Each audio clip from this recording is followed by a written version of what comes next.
Hi, I'm Rachel, and this is my July 2018 book haul. As promised in some of my recent videos, most of this book haul will be given over to what I acquired at the San Diego Comic-Con last week. It is a huge convention for science fiction and fantasy and gaming and comics, so it'll mostly be science fiction and fantasy for me. But before I get into all of that, I do have a couple of things to share that have nothing to do with that whole genre and everything, so here we go. This first thing is a literary journal. It's called Nimrod International Journal, put out by the University of Tulsa, and this edition is Let Us Gather, Diversity in the Arts, and I'm not sure why I got this. I hope I did not order it and forget about it. I kind of wonder if they sent it to me.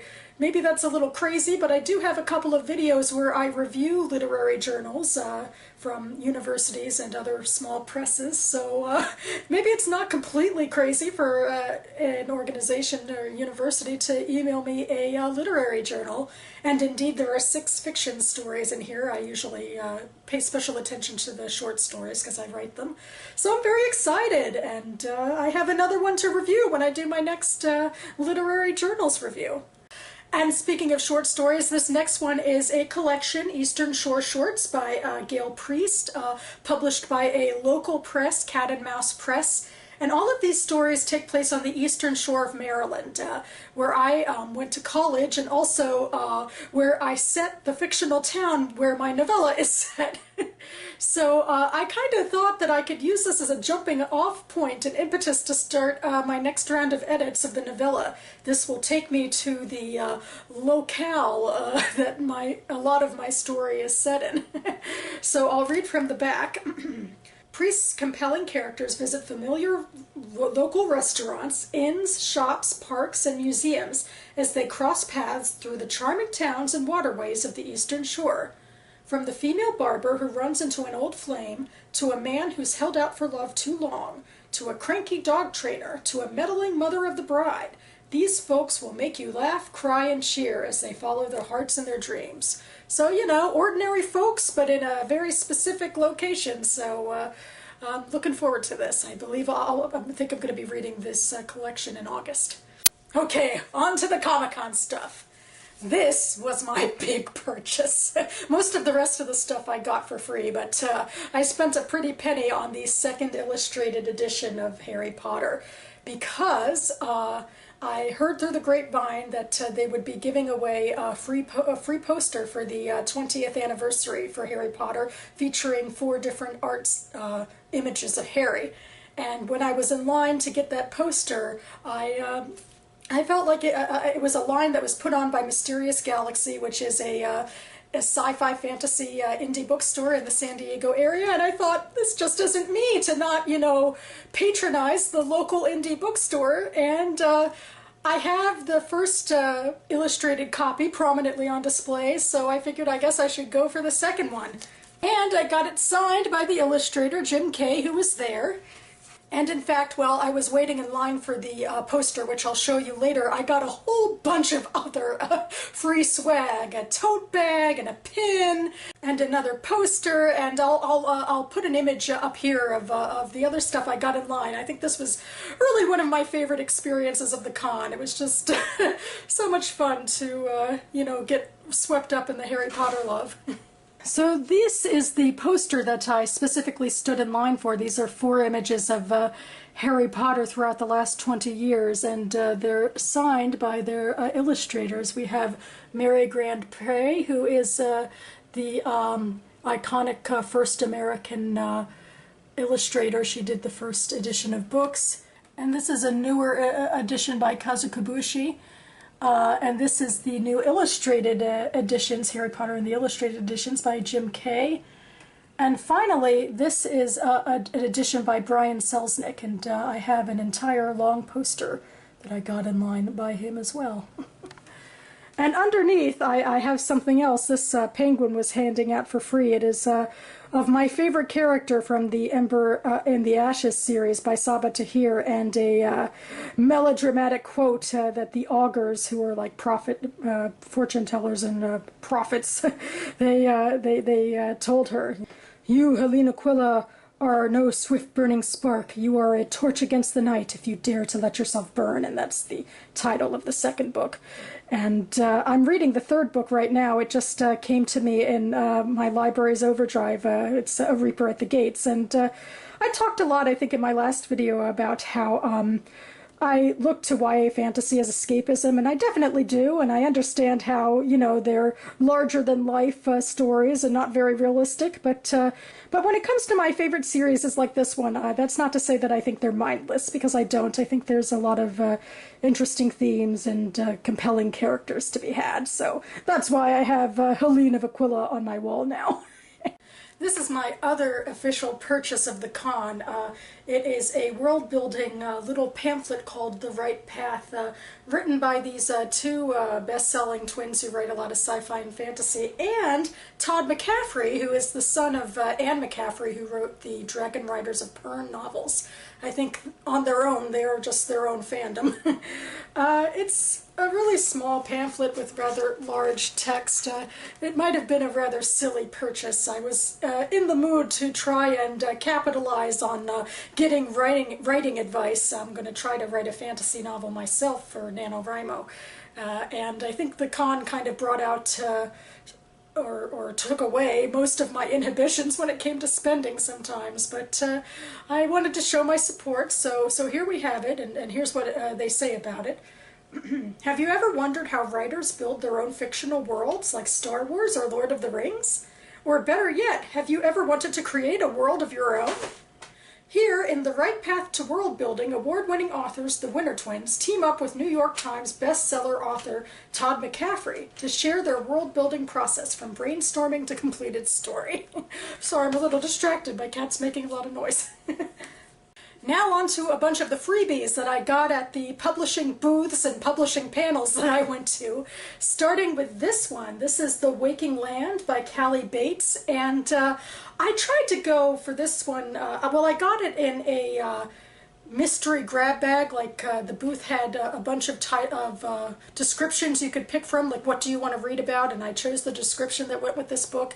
And I was relatively confident that it would be a adult fantasy novel, because I definitely wanted to inch more into adult fantasy. But I was a little concerned because you can see that Tamara Pierce has a quote on here, and I love Tamara Pierce, but she's very YA. And I think some of the YA booktubers have been talking about her, and then I saw that this book made Steve Donahue's Best of SFF list last year, and he said although it is technically adult fantasy, it should have been YA. So anyway, I will read from the back. Lady Alana is devoted to the king who raised her like a daughter. But when he dies under mysterious circumstances, Alana is accused of his murder and must flee for her life. Returning to the homeland of magical legends she has forsaken, Alana is forced to reckon with her estranged father, branded a traitor long ago. Feeling a strange, deep connection to the natural world, she must also face the truth about forces she has always disdained as superstition, powers that suddenly stir within her. But an all-too-human threat is drawing near. Now Alana has no choice but to lead a rebellion against the kingdom to which she once gave her allegiance. Trapped between divided loyalties, she must summon the courage to confront a destiny that could tear her apart. So yeah, I can see like the whole rebellious kingdoms thing, that's big in YA, probably in adult too, but I love the family drama. Give me like estranged relatives any day. And pretty cover, really pretty cover. But I can't really stay away from YA fantasy. I think when it comes to Comic-Con, it has a much bigger YA audience than an adult audience, so the publishers take note of that. So I have 3 books that I picked up from panels that happen to be YA. This one is The Girl of Fire and Thorns by Ray Carson, then The Wish Granter by C.J. Redwine, and finally 4 Dead Queens by Astrid Schultz, and this one is an ARC. It comes out in February. Whereas these 2 have been out for at least a year or so. But anyway, I have these 3 YA fantasy books, and I thought to myself, what is a good way to at least make some use of them? And I thought, Sometime in the future, I think I'm going to do a page 112 tag where I compare each of these 3 YA fantasy novels, epic fantasy novels, I believe, to one another. It'll be Sean the Book Maniac's least favorite rendition of his tag ever, I think. Next, I have some little excerpts from novels that I snatched off of the booth tables. This one is Providence by Caroline Kepnes. This is Arch Enemies by Marissa Meyer. I wasn't thrilled with the Lunar Chronicles, but I guess, you know, I'm at a con and I'm feeling generous, like I want to give her another chance. And finally, this is The City in the Middle of the Night by Charlie Jane Anders, and it is coming out in January. And this isn't the actual cover, but it is a little sneak peek. And again, I'm thinking maybe I'll do a video in Sci-Fi September or something where I actually read these excerpts and talk about them. And in my final batch of excerpts, I have this, which is a mini little booklet from Tor about their new and upcoming titles. It's really just pictures and small descriptions, but so I should probably, I don't know, I'd still like to look at them and give some sort of thoughts about them in one of my Sci-Fi September videos. These next 2, though, are excerpts, but in book form. This one's from Del Rey, and it's divided in 2. First we have, on the first half of the book, we have their upcoming Star Wars books.